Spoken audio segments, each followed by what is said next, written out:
um surdo que falava dificilmente, e rogaram-lhe que impusesse as mãos sobre ele. E tirando-o à parte de entre a multidão, pôs-lhe os dedos nos ouvidos, e cuspindo, tocou-lhe a língua. E levantando os olhos ao céu, suspirou e disse: Efatá, isto é, abre-te. E logo se lhe abriram os ouvidos, e a prisão da língua se desfez, e falava perfeitamente. E ordenou-lhes que a ninguém o dissessem, mas quanto mais lhe proibia, tanto mais o divulgavam. E admirando-se sobremaneira diziam: tudo faz bem, faz ouvir os surdos e faz falar os mudos. Glória a Deus. Glória a Deus. Se você quiser, na verdade não vai dar para você ler, mas de repente dá para acompanhar se for preciso aqui. Então pode reduzir a luz, por favor. Queridos, nós estamos diante de um milagre que Jesus fez. Um milagre de tantos outros milagres que Jesus operou. E cada um dos milagres tem um porquê, tem uma forma, tem um objetivo de Jesus traçado. Eu não acredito que mesmo nos milagres que Jesus fazia, eram feitos aleatoriamente ou sem nenhum objetivo, sem nenhum ensino a passar. Claro que não. Pessoas com o mesmo problema, por exemplo, eram levadas à presença de Jesus e ele as curava de forma diferente. Teve um cego que Jesus simplesmente parou, mandou trazê-lo, perguntou a ele o que ele queria e mandou que ele voltasse a ver. Imediatamente ele voltou a ver. Teve um outro cego que Jesus cuspiu no chão, fez um lodo, passou em seus olhos e mandou que o levassem para lavar-se no tanque de Siloé. Assim que ele lavou, ele voltou a enxergar. O mesmo problema, mas resolvido de modos diferentes. O apóstolo Paulo tem uma resposta para isso quando diz sobre a multiforme sabedoria de Deus. Ou seja, Deus, por ser infinitamente sábio, ele tem várias formas de fazer a mesma coisa.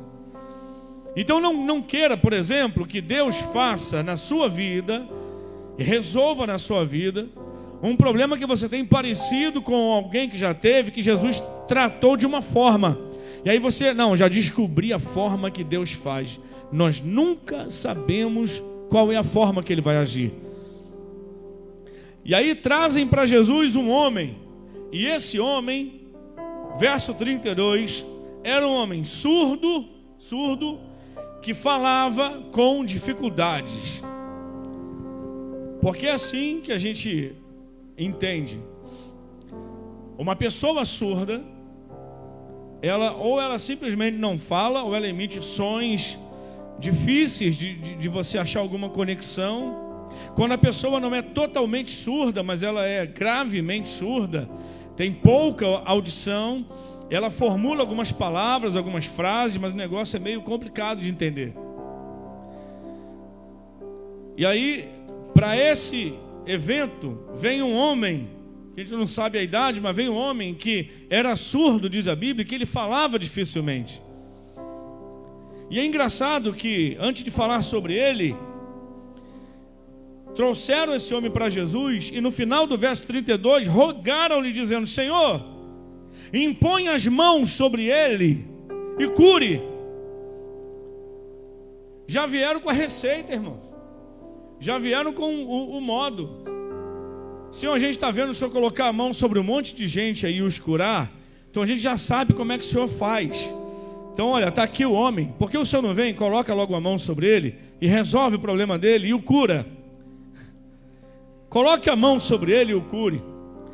Pode parecer até uma questão inocente, né, irmãos? E pode até ter sido mesmo, sem nenhuma pretensão de querer ensinar a Jesus como ele deveria fazer. Mas olha que coisa isso demonstra.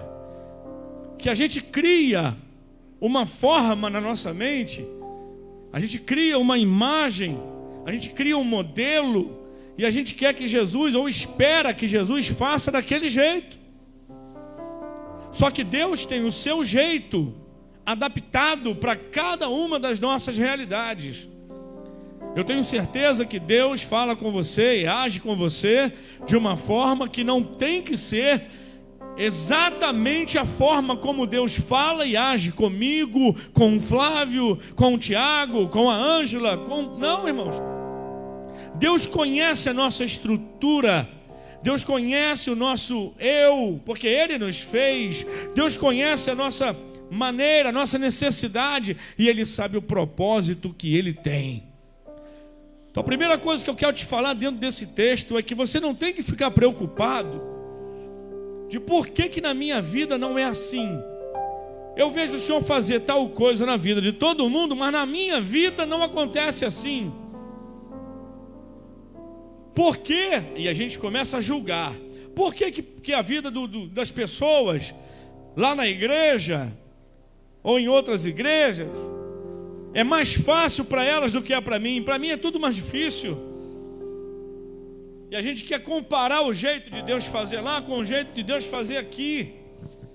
Uma vez eu brinquei com um de vocês, porque uma pessoa que aceitou Jesus no domingo aqui na igreja, aceitou Jesus num domingo. Na quinta-feira era a última palestra do pré-encontro. Essa pessoa veio para o pré-encontro com Deus, na última palestra, no último dia. Aceitou Jesus domingo, veio na palestra quinta-feira, veio no encontro na sexta-feira, e no domingo de manhã foi batizado com o Espírito Santo. Não deu nem para completar 7 dias. E eu falei: Deus, eu esperei 9 anos.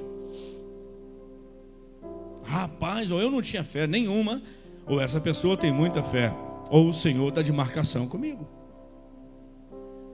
Tem gente que casa e no segundo mês começa a ter enjoo, e a mulher fala: não é possível, não deu tempo. Faz um teste de farmácia, puf, está grávida. Que a Luciana foi 7 anos, né? Tem gente que na minha época, há 20 e poucos anos atrás, saía do curso técnico e conseguia estágio. Às vezes antes de acabar o curso técnico conseguia o estágio. Eu levei 12 meses, quase que acabando o tempo.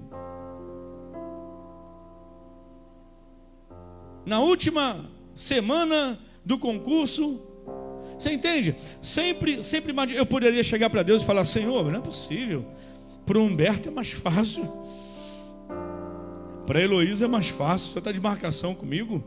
Por que para mim as coisas são mais difíceis? Já sei, eu tenho que mudar a minha oração. Tenho que chegar para Jesus e falar: Senhor, impõe as mãos e faça, assim como o Senhor faz com todo mundo. E aí eu posso ouvir uma resposta dizendo o que minha mãe já dizia. Minha mãe era profeta, profetiza. Minha mãe já dizia: quem disse que você é todo mundo? Mamãe, mas todo mundo vai. Você não é todo mundo. Antes de você chegar para Deus com a sua oração e tentar começar a reclamar com Deus, porque que parece que com você as coisas são diferentes. Todo mundo consegue e você ainda não conseguiu. Todo mundo já alcançou, você ainda não alcançou. Todo mundo já não sei o que e você ainda não sei o que. E Deus está falando: você não é todo mundo. Até porque às vezes a impressão nossa, que a gente está pensando assim: poxa, para o fulano é mais fácil, para mim não é. E aí o fulano está lá no sofrimento dizendo: meu Deus, eu não estou aguentando mais. Você não sabe o que está acontecendo com esse irmão do seu lado, querido. Mas olha, se ele já deu mais glória a Deus para você, hoje você está perdendo, hein? Você não sabe. A gente não sabe, a gente fica fazendo comparações. Mas Deus sabe, irmãos. E a gente não tem que ensinar para Jesus o jeito que Ele tem que fazer.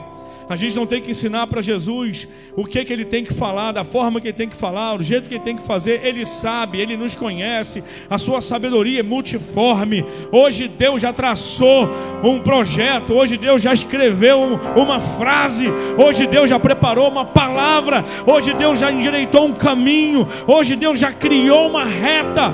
Pode ser uma curva, pode ser uma subida, mas eu tenho certeza que seja da forma que for, Deus projetou a melhor coisa para mim e para você, para o momento que a gente está vivendo.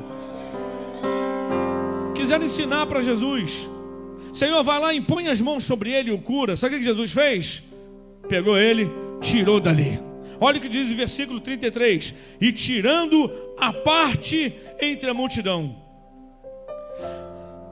Quando eu olho para isso, eu vejo um Jesus que tem total autonomia. Porque ele é assim, ele é Deus. Nós somos servos, ele é Deus. Nós somos filhos, ele é pai. Acabou. Já pensou, um pai está saindo pela porta e o filho pergunta, vai para onde? Ele falou, que isso? Tenho que te dar satisfação de quê, rapaz? Eu vou quebrar o teu galho. Estou indo ali, mas eu não tinha que te responder não. Inverteu o papel? O que é isso? Deus não tem que dar satisfação para a gente. Mas então Jesus pega a mão daquele rapaz e o leva para fora da multidão. Escuta uma coisa, querido. Tem coisas que só vão acontecer na nossa vida quando deixarmos Jesus nos tirar de dentro da multidão. Tem coisas que a multidão não está pronta para ver Deus fazer na sua vida e na minha vida. Tem coisas que Jesus quer fazer conosco e aí em particular, irmão, Ele nos tira da onde nós estamos, Ele nos leva para o lugar que Ele quer nos levar. E ali, tete a tete, olho no olho, sabe, de frente um para o outro, é que as coisas vão começar a acontecer na nossa vida. Falando sobre o batismo com o Espírito Santo, né, criaram algumas regras para mim, quando eu era adolescente, buscando o batismo com o Espírito Santo. Tem que ser no monte. Eu subia monte, irmão, muito. Não tenho nada contra, mas eu ia para o monte para ser batizado com o Espírito Santo. E aí eu comecei a ver que não estava funcionando. Então eu comecei a ir para o monte em jejum. Não funcionava também não. Não funcionou, pelo menos comigo, minha experiência. Não tenho nada contra o jejum nem o monte, deixo bem claro aqui, mas não funcionou. E algumas vezes eu pedi um intercessor para orar por mim. Eu botava a cara no chão, no monte, e o cara esfregava, tipo assim, prova aí, vê se o chão tá bom, aleluia. E aquele negócio, né? Tem que glorificar sem parar. Então quanto mais eu glorificava, mais terra eu comia, irmão. Deve ter alguma coisa ainda aqui até hoje, mas não funcionou. Sabe como aconteceu? Numa oração que não tinha nada a ver com busca do batismo com o Espírito Santo. Uma oração de ensaio do grupo da igreja. Vamos ensaiar lá em casa. Entramos na minha sala, coube todo mundo, fizemos um lanche, batemos um papo. Vamos orar um pouco para a gente começar o ensaio? Vamos. Põe um playback aí na agulha. Era assim, né? Aí eu falei, vou fechar a porta. Fechei a porta por dentro. E quando eu puxei a oração, fui batizado com o Espírito Santo. Eu segurei na mão da minha irmã, ela foi batizada também. E aí o negócio pegou fogo e ficou, conforme nós dizemos no evangeliquez, pentecostalês, ficou estreito ali. O negócio ficou bom. E eu falei, meu Deus, engraçado, a primeira vez que eu me reúno para orar, sem falar sobre a questão do batismo, foi quando aconteceu. Deus tem os seus momentos. Quem sabe não foi aquele momento que eu saí da multidão, que eu aceitei o convite de Jesus para sair da multidão. Mas não tinha um grupo ali contigo? Sim, querido, não estou falando do mundo físico, da multidão de preocupações, da multidão de interrogações, da multidão curiosa que quer ver o que Deus está fazendo com você. É com você, não é com eles. O que Deus está fazendo com você é com você, não é comigo. Eu posso até ver o resultado depois, mas eu não tenho que estar presente na hora que Deus estiver fazendo alguma coisa com você. A multidão estava curiosa para ver de novo Jesus colocar a mão e fazer um milagre. Jesus falou, esse milagre eu vou fazer, mas não vai ser na frente de vocês, é entre eu e ele. Pegou o mudo surdo pela mão, levou para um canto em particular e lá ele fez o milagre. Aceite o convite de Jesus para sair de onde você está, para parar de andar um tempo com quem você está andando, porque pode estar sendo um tropeço para você. Deixa a multidão de lado e foca em Jesus, olha para Jesus, escuta o que Ele está querendo falar e fazer com você. Fica muito preocupado de que forma, qual é o momento, qual é o jeito que Ele vai fazer. Deixa Ele fazer. E olha que jeito engraçado que Jesus fez. O rapaz era surdo. O que Jesus fez? Pegou o garoto, enfiou os dedos nos ouvidos dele. Parece aquela brincadeira do telefone sem fio, né? Só que era com os dedos. Verdade, o texto fala, ele pôs os dedos nos ouvidos dele. Porque vê bem, ele era surdo, por isso falava dificilmente ou dificultosamente. Se Jesus cura os ouvidos, libera a fala. Amém ou não amém? Não é assim? A pessoa não fala porque ela não consegue ouvir, captar o que a gente fala, os sons que existem. Então ela não fala porque ela não escuta. Resolvendo o problema da audição, resolveu o problema. Então a primeira coisa era o quê? Abrir os ouvidos. Quem tem ouvidos, ouça. O quê? Mais forte. Quem tem ouvidos, ouça. Existem coisas. Olha, irmãos, o que tem de gente falando o que não ouviu, fala errado porque ouviu errado. Não entendeu o que ouviu e sai falando. Eu lembro de um mensageiro no Antigo Testamento chamado Aimaas. O mensageiro sem mensagem. Porque ele ouviu dizer que tinha acontecido alguma coisa com Absalão, filho de Davi, que estava procurando rachar o reino, tomar o reino do próprio pai. Ele ficou sabendo de alguma coisa, ele vai correndo. Se ele não tinha certeza do que tinha acontecido, para que correr? Tem gente com pressa de levar uma mensagem que não está pronto para levar ainda. Aí ele vai, chega lá e fala: Rei, tem uma mensagem para o senhor. Espera aí, tem uma mensagem para o senhor. Fala, meu filho, é sobre o teu filho. O que foi? Falou: não sei, aconteceu alguma coisa.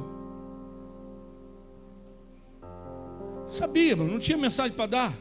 Aí vem um outro atrás, fala: não, a mensagem é o seguinte: felizmente teu filho morreu.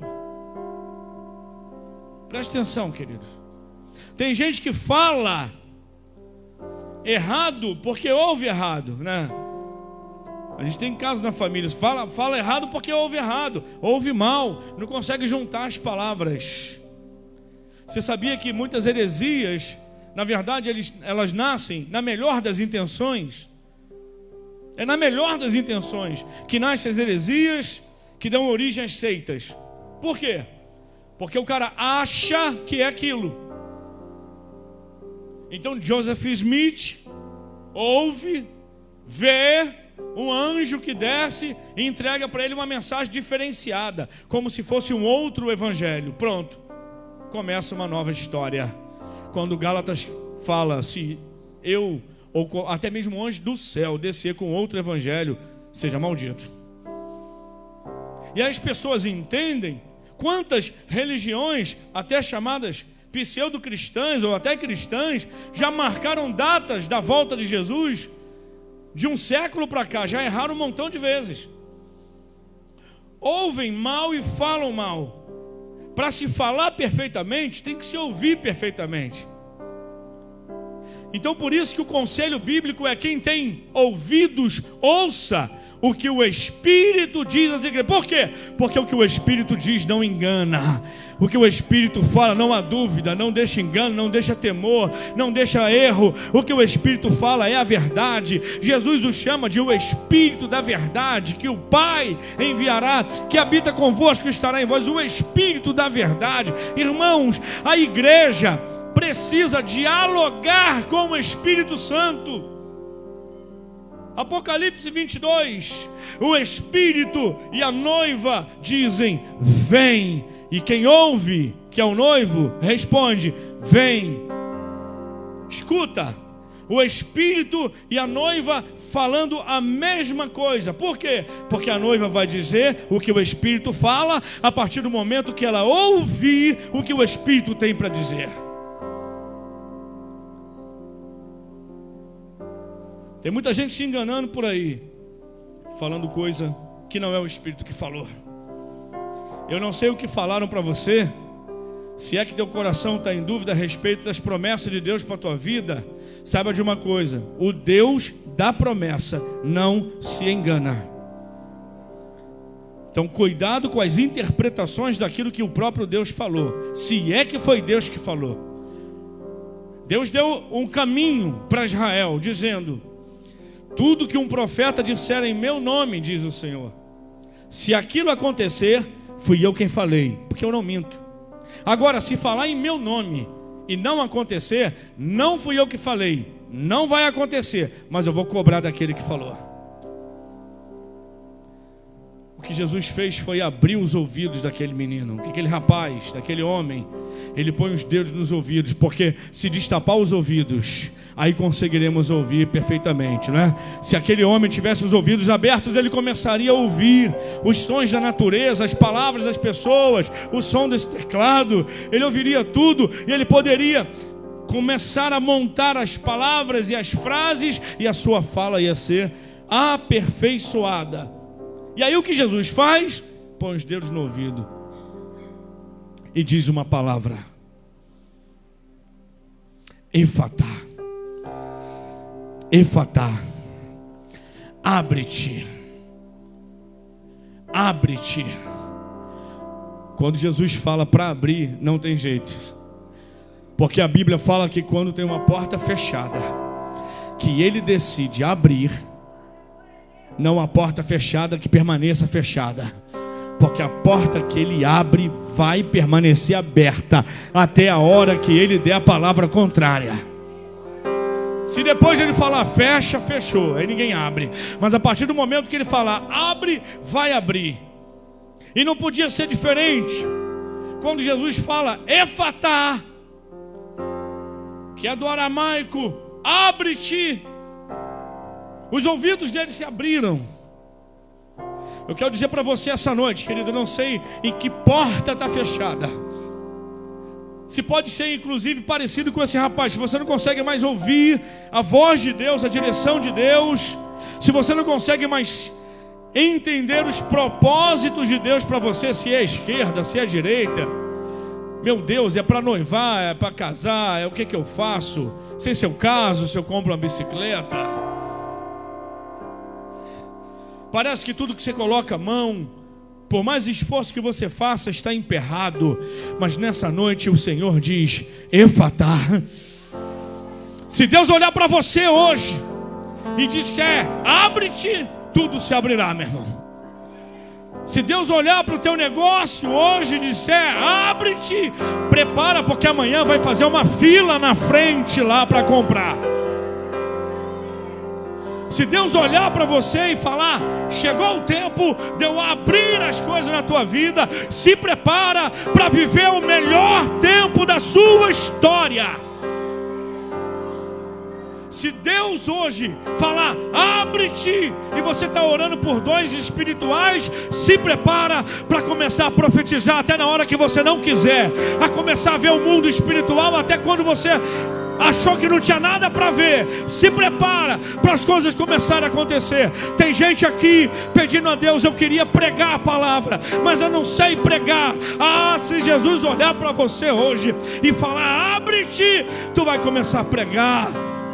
Você vai pregar no ponto de ônibus, você vai pregar dentro do ônibus, você vai pregar na internet, você vai pregar no seu lar, você vai pregar onde você passar, porque não dá para segurar fechado aquilo que Jesus já abriu.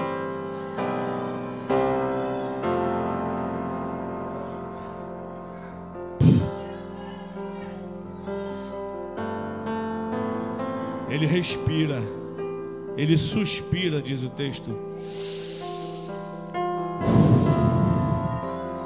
Abre-te. O suspiro de Jesus libera o Espírito da verdade, libera o Espírito da vida.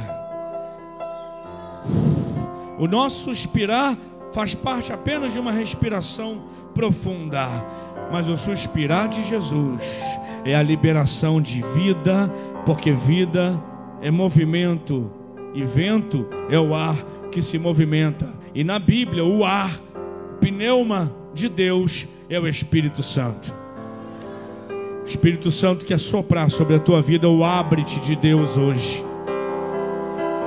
O Espírito Santo quer soprar sobre teu ministério, sobre tua família, sobre tuas finanças, sobre tua vida espiritual. O abra-te de Deus essa noite.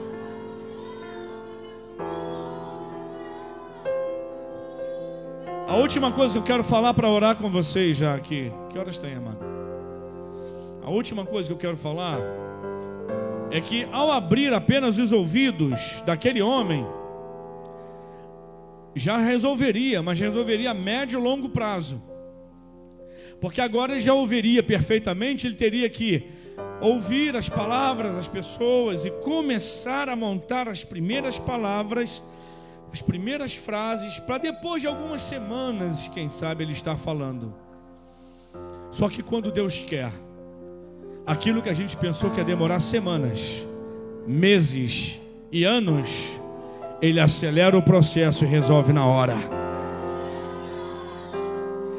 Você quer ver? Para Lázaro apodrecer, levou 4 dias. Para sair do túmulo foi só 1 segundo, foi só uma ordem: vem.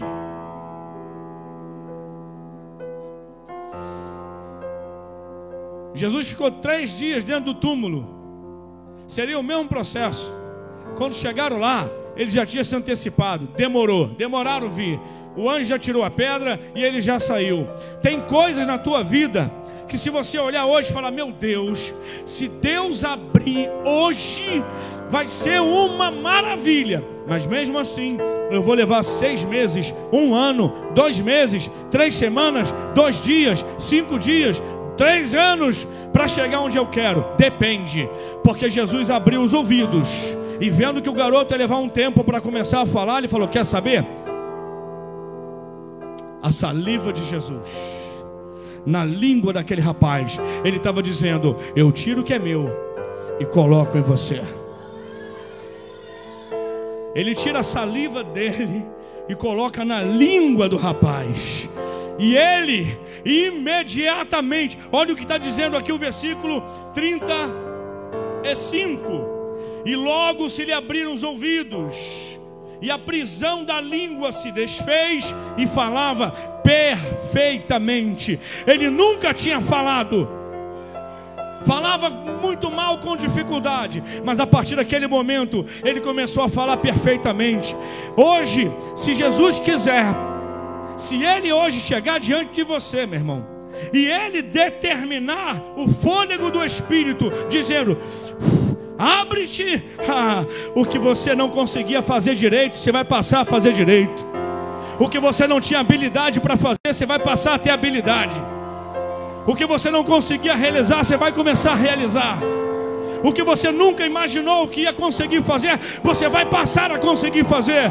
E o que você imaginava que ia demorar 6 meses, de hoje para amanhã, Ele é poderoso o suficiente para começar a fazer acontecer na tua história, na tua vida. É hoje. Se Deus abrir, está aberto, irmãos. Se Deus abrir, já era, irmãos. Falei que a minha esposa ficou 7 anos fazendo um tratamento hormonal e nada de vir filhos. O que a gente fez? Quando o médico disse que aí teria que partir para a inseminação artificial e nós não tínhamos dinheiro e o plano não cobria, e mesmo assim, apesar de ser muito caro, as chances eram de no máximo 20% por cada tentativa, a gente entregou totalmente na mão de Deus. A gente falou: Senhor, eu tentei tudo que eu pude, agora está nas tuas mãos. E a gente foi para casa chorar. Não, irmão, vida que segue. Nós éramos pastores já aqui em Austin, em outra denominação. E nós montamos, já estava programada uma vigília. Então nós viemos para a vigília. Eu trabalhava em Vitória, vinha para casa de 15 dias. Então imagina, né? Um homem querendo ter filho, vim para cá de 15 dias, não ficava vendo Netflix não, irmão. Até porque não tinha, né? Então o que a gente ia fazer? Fazer a obra de Deus. O que vocês pensaram? Então tinha uma vigília naquele fim de semana. E a gente veio para a vigília, né? Você pensa, o cara vem de 15 dias para casa, querendo ter filho, vem para a vigília. A gente faz a nossa parte e espera o milagre de Deus, né? Quando a gente estava na vigília, hoje a Andressa tem 15 anos, irmãos, está indo para 16 anos. Estávamos na vigília. No raiar da manhã, Deus levanta um profeta que chega diante de nós e falou: Deus está tocando no ventre da sua esposa. Eu falei: nossa, já ouvi tantas vezes isso, Deus. E aquilo que vocês estão pedindo aí, um filho, né? Ela não vai engravidar, não. ela já está grávida. Eu falei, agora endoidou, filho. Me conta essa história, eu só venho para casa de 15 dias. Mas não deixava de fazer meu trabalho, né, gente? Eu falei, amém.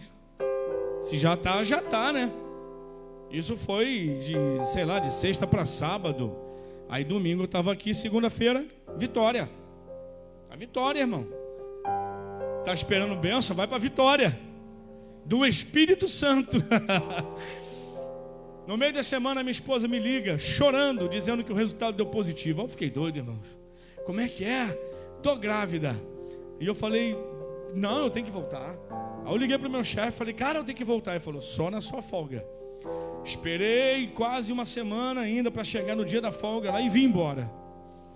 Quando cheguei em casa eu peguei o exame dela. É o beta-HCG, é isso? Aí peguei aquele exame de sangue. E aí nós vimos que o valor não deu muito alto, não. O valor, eu lembro até hoje, foi 1.024. E estava bem embaixo, assim, compatível há 2 semanas, não foi isso? 2 ou 3 semanas de gestação. Eu falei, rapaz, mas que exame precisa? Esse? Ô, louco. Só que depois a gente parou, depois da comemoração e tal, aquela euforia, aquela alegria, a gente pensou, ué, peraí, você fez o exame quando? Dia tal. E anda 3 semanas para trás. Estava mesmo, irmãos. Tinha sido na semana da vigília. Naqueles dias ali, o cálculo, né, com a margem de erro e tal, foi dentro daquela semana. Quer dizer o seguinte, 7 anos fechado. Operou suspeita de endometriose. Tomou hormônio até estourar algumas outras situações no corpo dela. Eu fiz exames 2 vezes e não aparecia nada, não tinha motivo nenhum, estava fechado. O médico que cuidava dela dizia, eu não entendo por que você ainda não engravidou. 7 anos. Mas quando Deus decide levantar a voz dele, dar o suspiro dele e falar, abre-te, já foi, irmão. Aí 7 anos vão embora e o milagre de Deus acontece. E aí tu tem que segurar a onda, porque 1 ano depois vem outro, e depois mais 2 vem outro. Então você tem que segurar. Sabe o que é isso? Pode estar fechado o tempo que for, não perca a sua fé, nem se desespere. Lembre-se da vitória do Espírito Santo, porque na hora que Deus soprar e falar, abre-te, vai acontecer. Ninguém segura o sopro de Jesus. Eu queria te convidar para ficar de pé nessa noite. Eu queria convidar o Ministério de Louvor para vir aqui para frente. Eu não sei o que eles vão cantar, mas eu sei que vai ser uma adoração. Mas não precisa demorar muito. Eu quero orar pela tua vida nessa noite. Olha para esse rapaz, olha para esse garoto. Não ouvia, não falava. Jesus vai lá, eles trazem ele para Jesus. Isso é importantíssimo. Na verdade isso faz toda a diferença. Porque se o mudo e o surdo continuassem na casa dele, ele ia estar mudo e surdo até morrer. Se ele não tivesse pessoas que o levassem até Jesus, ele ia ficar naquela condição até o final da vida dele. Então o passo, contar com pessoas especiais na sua vida. Pessoas especiais são aquelas que te levam até Jesus. São aquelas que falam assim, ó, não sei, pode ser que ele coloque a mão na sua cabeça. Eu normalmente acredito que é assim, foi assim comigo, mas vamos lá, quem vai decidir é ele. Pessoas especiais te levam até Jesus. E quem sabe nessa noite você está aqui ouvindo essa palavra, porque eu fico espantado, não falo com vocês, vou falar genericamente, ok? De pessoas que ouvem, mas não escutam. Ou escutam e não compreendem. me escutam, mas o ouvido está fechado. Sabe, irmãos, aquelas pessoas que guardam no coração, tipo assim, tem tanto tempo, tanta gente já viveu milagre na minha frente, que a minha vez, quem sabe a vontade de Deus, que eu não viva isso. E aí não abre mais, não chega para perto de Jesus, não se aproxima para viver o milagre do Senhor. Mas aí, naquele momento, não foi o que aconteceu com o rapaz. Ele contou para alguém sabia, pegou ele, levou ele para a presença de Jesus. Jesus tirou ele, levou ele para fora da multidão. Tem hora que você tem que tomar uma decisão. Sai da onde você está, do local onde você se encontra, porque quem sabe Jesus só vai fazer o que Ele quer fazer quando você deixar a multidão de perguntas, de interrogações, de indagações, de dúvida, sei lá do que, para poder olhar nos olhos dEle. Porque se nessa noite Jesus decidir abrir, vai abrir. Olha para a sua vida. Não tem nenhum problema se você já é membro daqui, se você não é membro daqui. Eu estou aqui nessa noite para profetizar sobre a tua vida que o sopro do Espírito quer vir sobre você, que o fôlego de Deus, o fôlego de Jesus, o suspiro de Jesus, Efatá, aquele que abre os caminhos, aquele que abre as portas, aquele que aplana, aquele que faz o que está amarrado desamarrar. Esse está aqui, rapaz. Esse está aqui, igreja. Espírito Santo de Deus. Às vezes o teu fechar